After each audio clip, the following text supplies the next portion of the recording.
I can. Right now. Okay. Probably the dopest person I know. Please. Real deal. Like, you're so talented, so sweet, and you're really humble. Like, one of my favorite traits about you. Alexandria Washington, sitting with us. And we really just want to dive into her career as an entertainment personality and what that's been like for her. So go ahead and tell us what you're working on right now. Well, I am living in Los Angeles, California now. I just moved there in September of last year.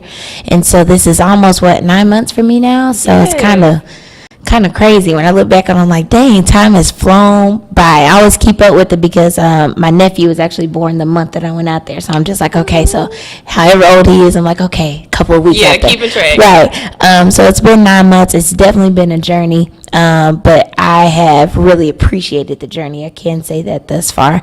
But I am working at TMZ, so it's definitely something different every single day. Okay, TMZ. Yeah. Yes.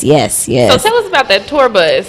Girl, first of all, I love the fact that on the tour bus, it's really a new day every day. You know, when people say when you wake up in the morning, it should be a new day. Right. You know, you let the past behind you, you just start over. Literally, that's what the tour bus is for me each and every day. It's 25 passengers is the maximum, and I do it 3 times a day, sometimes 4, 2 hours each time. And so each bus, literally, it's a new bus of new people from different places. I have people as far as like Japan, Australia, Korea, some places that I'll get to go one of these days. But it's really cool to experience all the different type of people, and I think that that's one thing that I appreciate about LA too, because it's like a huge melting pot. People that you really wouldn't interact with on a day-to-day. So it kind of forces you and challenges you to be better or speak slower or to be more, enunciate, So it's a good challenge every day. Okay, so let's talk about living in LA. Like, what's one of the biggest lessons you've learned in the 9 months that you've been in LA? Because, LA is kind of like, for a lot of people, it's like their dream place to live, or New York, the coast. Yeah. So tell us what you've learned since you've been in LA. Biggest lesson learned. Biggest lesson learned since moving to LA is to just do it. And as like cliche as that is, what's up, Jordan? As cliche as that is, that's really been the biggest lesson. Just do it. When you get up in the morning, like, you have the opportunity to really make or shake whatever you want to. And I think that was one of the biggest differences between here being at home in Arkansas and being out. It forces you to kind of keep up with the pace with others instead of setting the pace, I guess, here. And so when you get out and you just do it, you just go and just like, I want to make this happen for myself. So these are the steps that I need to like take.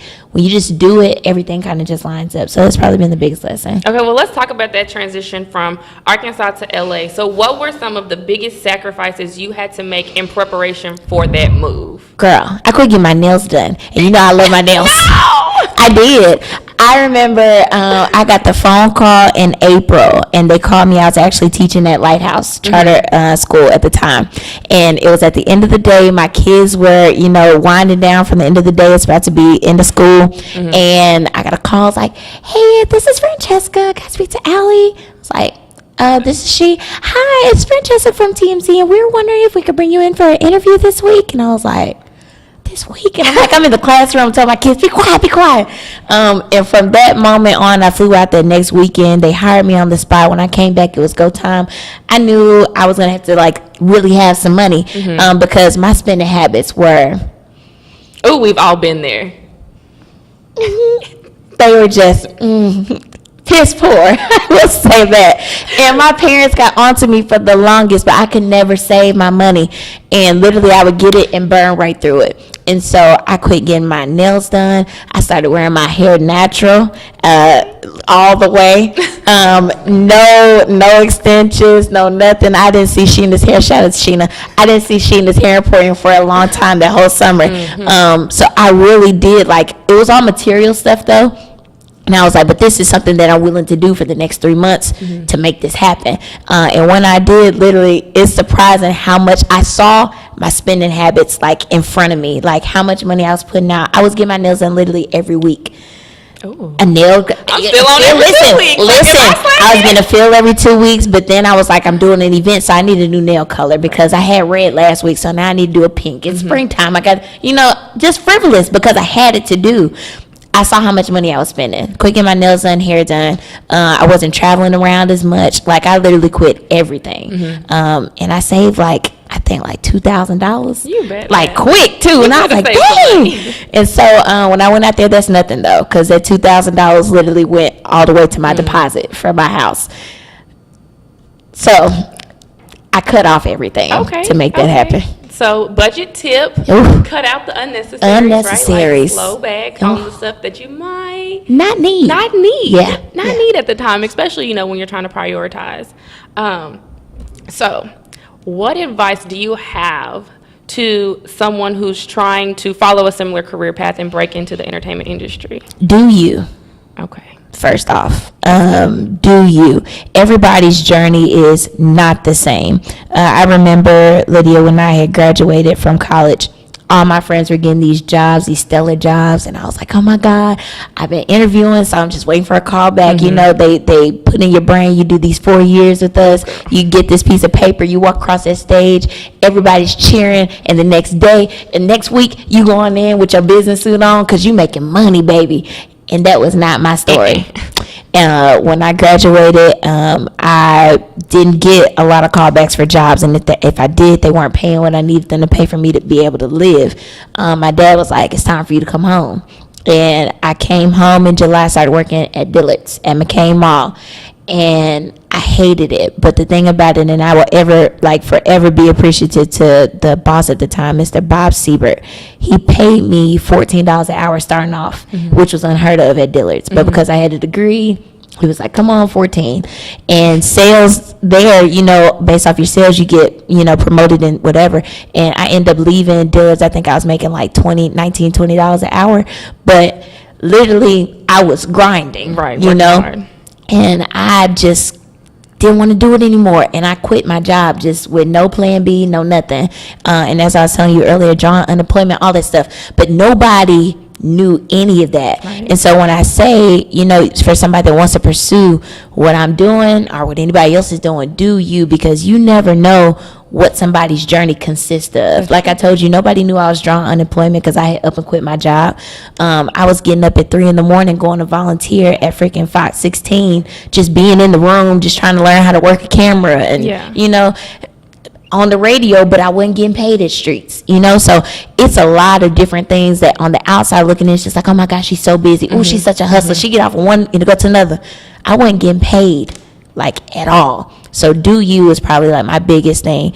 And my second thing is probably just believe in yourself, because the thing about it is so cliche. People say it all the time, believe in yourself. You can do it as long as you believe. Seriously though, when you have a plan and you set your mind that this is what I want to accomplish, should nobody tell you that you can't.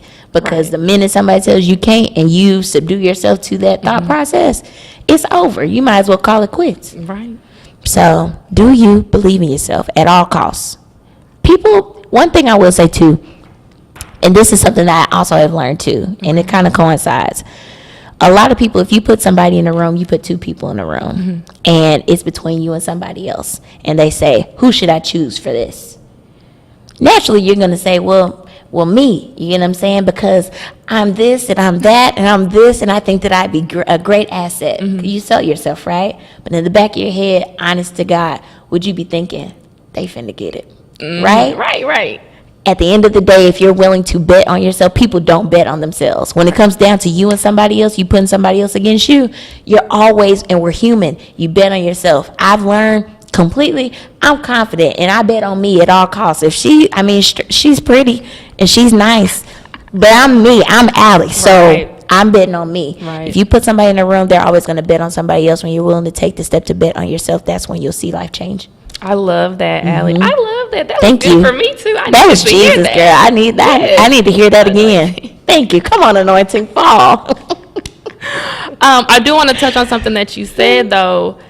Believing in yourself enough to also believe in your vision and believe in your work ethic, and to understand that stuff doesn't happen overnight. And I just feel like so many people have this conception that success is supposed to just come, right? Like these schemes and scams and, oh, I just posted a YouTube video, now I'm famous, I'm getting a check. Like, life doesn't work like that. Definitely doesn't. How can young people develop that type of belief in themselves and that type of work ethic? Like, if they didn't get it at home, like they left school thinking they was just gonna come out making six figures, what can they do to start working harder and to believe in themselves more? I think one thing that really helped me a lot was mentorship. And you kind of touched on this a little bit when you say when they don't get it from home. I was fortunate enough, and I thank God, because it's a blessing every day once I start to talking and meeting new people and having these kind of conversations cultivated. I had both parents at home. You know, my parents have been married over 30 years, been together over 35 years. They've been together since they was like in middle school, you know? So they are all each other knows, you know? And so growing up in the home, my dad was military, so he was very strict and just like roundabout, like you fix your bed a certain way, you do X, Y, and Z, very planned out. My mom is like me, she's like more just live and just do you know? And so you can only imagine the balance in the home. My mom was definitely the ride out the situation. My dad is like more practical, like, no, you need to come home. And my mom was like, you got to go to Dallas, you getting paid? Okay, well, here, you ain't getting paid though? Oh, it's all right. You got to do a couple of things, you know? And my dad's like, you're not getting paid? What are you doing for, you know? And so mentorship played a very healthy balance, because sometimes I didn't feel comfortable talking to my parents about things I felt like they didn't understand, I would agree with. I had somebody to bounce that energy off of. And I thank God for Angie Collins, because had I not had her in my corner, God knows, I don't know where I would have been. And Jade, like, you had to, your circle is important. And I think that that's probably the thing that's kept me this whole time. Had I not had Angie, and had I not had Jade and my sister, Breezy, I don't know where I'd be. Like, you need a healthy circle. Somebody that's going to tell you the real stuff, but also is going to encourage you to keep it, like, moving. You know what I'm saying? You got to have a healthy circle. So mentorship is always something to look forward to. Also, understanding your craft, too. I think a lot of people mess themselves up when you jump right into things and you don't know what you're doing. You know, research what you want to do. I knew that I didn't go to school to have a background in journalism, but I understood it, you know, but I knew that I was going to have to learn to write, so I took writing classes. I journaled on my own. I'd go to the library or go to Barnes & Nobles and buy an AP style book to where it's just all words that you can spell right, all words that are spelled wrong, where a comma go, where a parentheses go, where a colon and a semicolon go. And so you learn those different things, and use YouTube.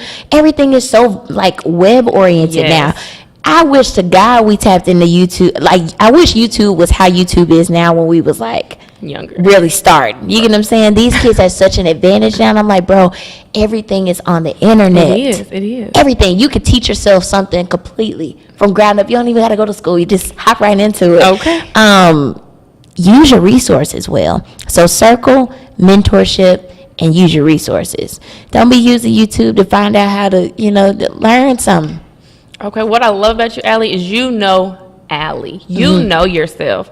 And young people coming up, you know, they might want to venture one way, but it's really hard to give 110% to something you're working on when you don't really know you. And we were talking earlier, and you were saying how moving out to LA helped you learn more things about yourself. But before you can really dig deep, you have to know who you are, like, on the surface, like who you are as a whole. How do you do that? How did you get that foundation? One thing that I always tell people that's really important to me and that's helped me a lot, I write a lot. And I mean, since I was a little girl, like, my mom and my grandmother always bought me like journals and diaries and whatever. And it's such a girly thing to do, but really guys can tap into this too. I hold myself accountable with things that I write.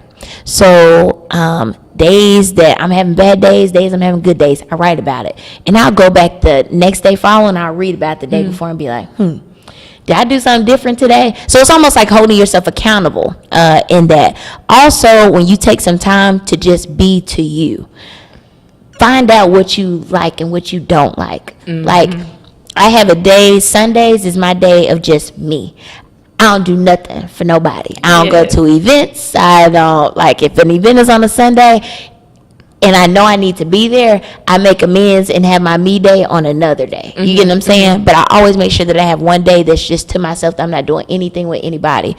whether it be me sitting up and watching Netflix for the day. I'm like, I don't really like horror stuff as much as I used to. I don't like that. I need some comedy. I don't really like comedy. I feel like some romance today. Like, you find out something about yourself each and every day. That's perfect. Allie. Yes, ma'am. Did you always know you wanted to be in the entertainment business? Did you always know you wanted to be a TV personality? Kind of, but not really. Okay. So let me tell you. So for Christmas, I remember my dad, I was probably maybe 7. Okay. Probably 7 years old. And my dad, I used to sing all the time. And my dad bought me this microphone stand and set. And basically, I could plug it into my Walkman. You remember the Walkman? The Walkman. I could plug it into my Walkman, and I could basically hear. It was like my own little setup studio. And so in my head, I was moving and grooving. I used to sing through the house all the time. I used to do reporting live from the house, and this. So I have little home videos and stuff. I said I want to go digging in them and try to find them. I think I want to. I found a girl actually here that converts them to DVDs. Oh, that's nice. So I was like, yeah, I got to find those for her. But I used to do all that kind of quirky stuff all around the house all the time. And my mom would be my audience, and my sister would be my witness. What did you see, ma'am? Whatever. So I'm go back and forth for her. So when I got to school, though, I wanted to write, and because I've always been an avid writer. And my favorite movie is Brown Sugar, and I wanted to be Sanaa Lathan. I wanted to be the editor of the Source, and everybody had to come through me with their CD releases, and I had to hear them first and give a real review on them because my reviews mattered, and that's what I wanted to do. And I remember being in English class, and my professor, Daniela Olesky, she was like, so what do you want to do? You write so well, blah, blah, blah. I was like, oh, I want to be, a magazine editor, blah, blah, blah, this, that. She was like, I think you're in the wrong building. And I was like, what? Because I was an English major. She was like, no, you can take you over to the other side. And that was the day I went to Reese Pfeiffer. And I was in the journalism building, communications building. Oh, wow. And I ended up picking up public relations. So as I went through it, I wanted to be the person escorting the talent and responsible for setting up the interviews for you to interview my talent, and writing the press releases about their stuff to send out to the magazines. Then once I got out of school, I was like, I want to do the interviewing. I want to be the one talking to them and getting the scoop. That's what I want to do. And it came to me literally at Dillard's. And I was like, well, I got to buy a website, and I got to start writing, and I got to da-da-da-da. And one of my friends at the time, and me and Artez were actually working together, which is so crazy now, seeing how stuff evolves. But one of my friends that I was working with, she actually bought my website, aldapub.com, and from there, baby, we took off. And I ain't looked back since. I know that's right. It's crazy. It is crazy how everything works out. Allie, when is that book coming out? You've said a lot about being a writer. You've said a lot about being a writer, and I feel that you better write. It's funny you say that because I started I did it 2 years ago. I started this YouTube vlog thing, the My Dope Mondays. Oh yeah, I was and thank you, girl. And I was like, it came off idea to do a My Dope diary. And for me, dope is dream out past expectations. So I was like, I think I want to do a book, but I want it journal style. So I've been working on it after a while. You go through stuff. And like I said, I'm an avid journal. So some stuff to share, some stuff to not. Right. And so it's giving people enough. So I'm trying to work on that. So maybe there's something to work on for next year. That's my next thing to do. Okay. I was like, I can do a little couple of pages that people will probably support, Definitely. Okay, We'll I like it. We'll see. What skill set does somebody need? Because you went from English major, the PR, and now you're on television. What skill set does someone need to actually be on television? Top 5 skills, what do you need to have? Top 5 skills. Okay. One, you really need to be a writer. Nowadays, people want a one-stop shop person because they're a dime a dozen. If you come on TV and you just want to be on TV and that's all you want to do, you will be out of a job. You have to be able to have multi-skill set, so writing, the ability to edit, And that comes as well from teaching yourself or buying, there's ways around buying these programs. Yeah. iMovie is free. It comes on your iPhone. And it's true. amazing what you can do with iMovie. Trust me, been there, done that. So writing, the ability to edit, you have to have a really good personality about yourself too, because a lot of time those things that you don't have, personality can get you in the door. And it has the ability to keep you there, because I've had a couple of situations like that too. Writing, editing, personality. Another two, I think that you have to be very timely person, because it's very demanding, and you have to be really balanced with your management of your time. So those are two different things: being timely and being able to manage your time.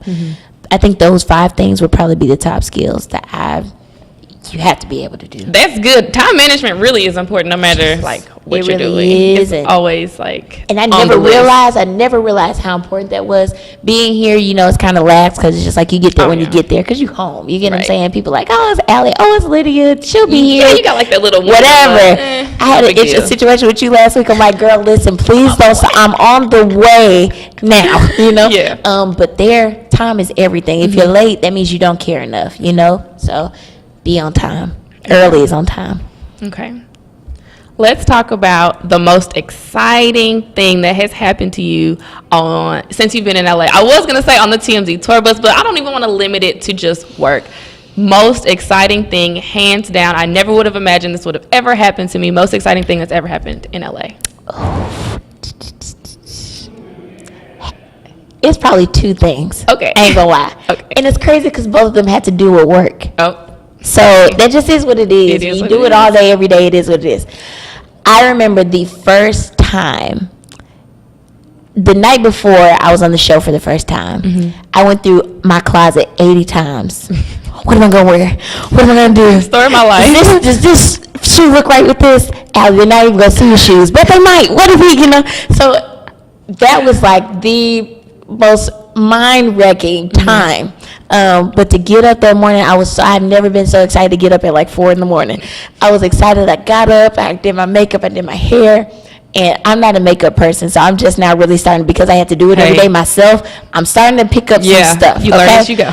And literally, when I taped that day, and I went home and I watched it that night, I mean, literally, I cried, I think, for about 30 minutes, like, oh my God, I cannot. Like, while I was watching, I was like, oh my God, I am on this show for real, crying. So, best time.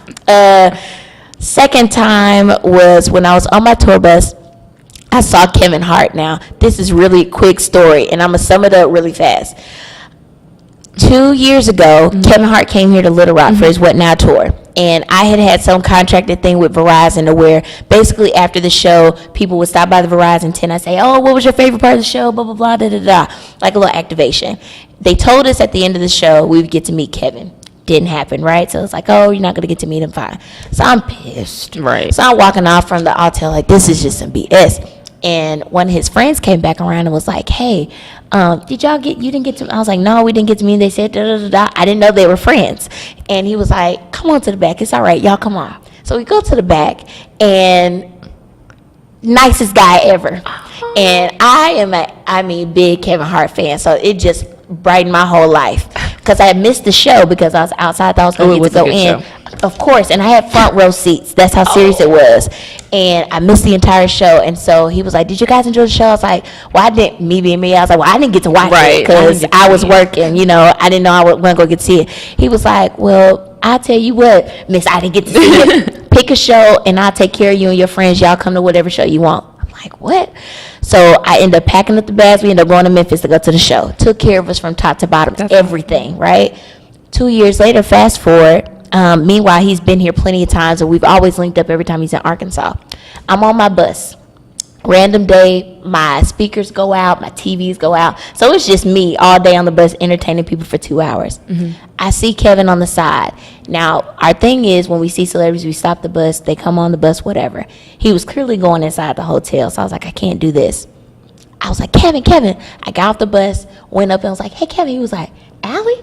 And I was like, yeah. Now, this man it's been 2 years. This man meets people every day, all day. Allie. He was like, what you doing out here? I was like, I work here now. I got my TMZ. She was like, you work at TMZ? I was like, yeah. I was like, I'm on the bus. I was like, can you please come to the bus and say hello? Like, today has been going so wrong. This would be such a great treat for the bus. He's like, I can't. I got to host this thing. I totally would if I could. I said, well, can you leave a message for the bus? He was like, I can do that. Get your camera. So I get my camera out, and he's like, Harvey, first of all, I want to tell you first how great of an employee that you have, first of all, because Allie is and I'm sitting here crying while he's talking, because I'm like, this is not for the bus, this is like my life, this is great. Yeah. And he's like, she's so great, blah, blah, blah, da, da, da, da. And just to hear that was just like, bro, this is a dope moment. And like, God is so real, because that was 2 years ago that I was just like fighting, I can just pissed that I couldn't go back there and meet him. Now this man know me on a first name basis. Like, when he see me out, he recognize me and know me. Then you going above and beyond to tell my boss at a major entertainment company, oh yeah, your employee is the bomb. This is my girl from Arkansas. She out here making, like, you really did sing my praises. Best moment hands down in LA. That is awesome. Best moment. I'm not even gonna act like I didn't watch it on Snapchat. I watched it. So when you got to the story, I was like, "Oh, this is like a what?" moment. And then the fact that they let me even run it, I didn't think that it was gonna run on air because it was all about me. He ran it though. Yeah. And I was like, bro, this is great. And I think from moments like that, people don't understand how much of it. I am like so much in love with God that is crazy, and that was such a God moment for me that it just puts everything in perspective. Like, what you're doing is not in vain. You're on the right path. Just keep doing you and let me order the steps. It's just good. That's top big. moment. That's really big, Ellie. And I think that says a lot about who you are. It says a lot about your faith, and it says a lot about how hard you work. Yeah. And where your heart is. God bless you, girl. Don't get me to crying. I'm emotional. Ellie, if you cry, okay. God is just good. And I honestly, like, when you allow him to just like do him, literally everything falls into place. Like, everything is for a reason. You go through things for a season, because that's a part of your journey. That's why you have to do you at all costs. When you start to dip over into other people's lanes and trying to live their story and live their truth, you can't, because you don't know what it took for somebody to get there. That's true. So somebody looking on that be like, oh, that's cool, Kevin Hart said her name, that's cool. But you don't know 2 years ago what that was for me. Yeah. So you don't understand what that moment was. It's crazy. Like, it's just crazy. I agree. When people don't walk in their purpose, there's always going to be this sense of unhappiness. And I think sometimes people struggle with actually knowing, what is my purpose and what does it look like, right? Like, if you have this feeling inside, like, oh, I want to help people, I feel like that's a genuine basis for all of us, is to help other people. And how do you execute that? I know that's a conversation I've had with several of my friends. Like, what does that look like for you? How are you fulfilling your purpose while you're here? And I think you have it figured out. You have it figured out, and I want that for so many other people. Like, I want other people to have it figured out. I think I got it a little bit figured out too. Because so many young people struggle with that. And no matter what job you have, no matter how much money you make, you're always going to have this sense of, I could do more. Like, I could be doing more. I could have more. And that's how you know this what your purpose is, when you feel uncomfortable. And I think that's one thing that my mom really did, like, put in me. You know that you're not doing enough when you're uncomfortable. When you're comfortable, that's when you just like, I'm just floating. But when you're uncomfortable, that's the space that you want to be in every day. When you go to work, you should feel uncomfortable. You should be used to going to work and getting a check, because that's what you're doing. You're working to earn. But outside of that job, when you're done giving your 7 to 8 hours a day, you should be uncomfortable when you get off at 5 o'clock. Like, so I'm not going to bed till about 11. So what can I do for these next 6 hours? You should feel uncomfortable at all stints. And another thing that somebody taught me about purpose is not self-serving. And once I got that, I was like, I'm locked in. Purpose is not about you doing you for you. It's about you doing you for somebody else. That's why conversations like these are necessary. And that's why even when we broke, I told you, I said, girl, you're good at this. You know what I'm saying? And you're like, girl, no, I ain't never thought. No, but you're really good with and that's a purpose. That's connecting people, or connecting with people. And when you connect with people, that means you connect people with people, and that's your purpose. Like, you're a connector, and that's really like a type of person. And that is the best, in my opinion. It's the best type of person to be, because when you can meet somebody, a total stranger, that you would have never met in your life. I would have never met somebody from Japan. Like, have a whole conversation with somebody from Japan, but to know that somebody from Japan knows Kendrick Lamar, like, and loves Kendrick Lamar's music, and I love Kendrick Lamar's music, so that's something that connects us. So I'm like, oh, well, you know anything about Kendrick Lamar? Oh, okay, cool. So we can have a conversation, and then from that, I can be like, hey, my brother loves Kendrick Lamar now. He agrees with you. I don't agree with you on that, but my brother, like that. That's important, because people need that. And I feel like if more people out here were connectors, or at least tapped into the ability to connect with people, we wouldn't deal with half of the stuff that we deal with on a day-to-day basis, from the president on down. Oh, girl, let's not go there. But the oil flows. You get what I'm saying? Yeah. Be that person, because at the end of the day, and I'm not even trying to go there, but that's a person that holds the highest office in our country. And you have to be able to connect with everybody, because at that point you make people feel uncomfortable, and that ain't the type of uncomfortable I'm talking about. So be a connector, be a people's person, learn to love on people. When you do that, it comes back around, promise you, tenfold, sometimes hundredfold. What the Bible as say. humans, we're a lot more alike than we are different. And people don't realize that. They don't realize that. They don't realize that at all. Boy, be a connector. You my girl. I love you so much. I love me some you. I do. And you know it. I love you so much. Like, I remember, Allie, I think I remember this correctly, because my memory is not that great, but I think I remember the first time I was really introduced to you. It wasn't in person. It was on social media. And I think, because, I do like internet stalking. I think you had just graduated from Alabama and came back to Arkansas. And you... I was Allie the publicist then on Instagram. Yes. Yeah. And you were recording yourself. I want to say you were going to an event, like, at the Clinton Center. It was some type of, like, fashion show event. And you were like, hi, it's Allie. I'm going to go inside and keep you guys posted. Kind of like what people do now, but I'd never seen anybody do it. And I was like, what's she doing? Yeah. I was like, what's she doing? So I kept watching, because I wanted to see.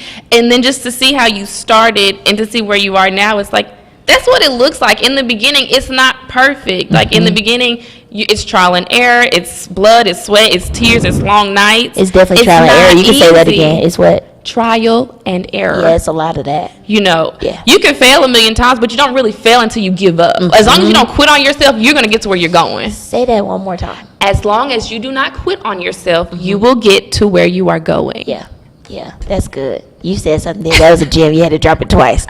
Make twice. I love it, but that's valid. I mean, and that's just what it is. The trial and error portion, though, I cannot stress that enough. It will be plenty of that. Trial and error. Trial, probably some more trial, and a little bit more trial, and some more error. A lot of error, but it's all in what you make out of the situation. And I think that that's the biggest lesson in itself, because you not only prove something to that situation in which you're trying to move through, you prove something to yourself. What do you have to say to that young person out there who has this dream, no matter what it is, has this dream, and they've been working on it, but they are discouraged? They're discouraged right now. Things aren't going their way. What do you have to say to them? Romans 8:18, on the days that I feel like, for I am convinced that the sufferings of this present time is nothing to be compared to the glory that will be revealed in me and through me, period. You're going to go through stuff. It's gonna suck. You're not gonna have money. You're not gonna have a lot of money. Did you hear me? I got that one. You're not gonna have a lot of money. It's gonna be some days where you feel like you do not have anybody in your corner, and it's gonna suck. Like, you're not gonna have a boyfriend. You're not gonna have a girlfriend. Your sister is busy. Your brother is at work. Your mom and dad tired of hearing it. For I am convinced that the sufferings of this present time is nothing to be compared to the glory that will be revealed in me and through me. I'm going to go through some stuff. It's going to pain me, but the glory going to come. And it's not just going to come to me to where I see it and I benefit from it, but it's also going to come through me to where I connect with other people and touch other people through my purpose that's been placed inside of me because of what I went through. Well, on that note, thank you guys for tuning into the Allie. Thank you for coming on. Thank you for having me. This is amazing. I'm super excited for you.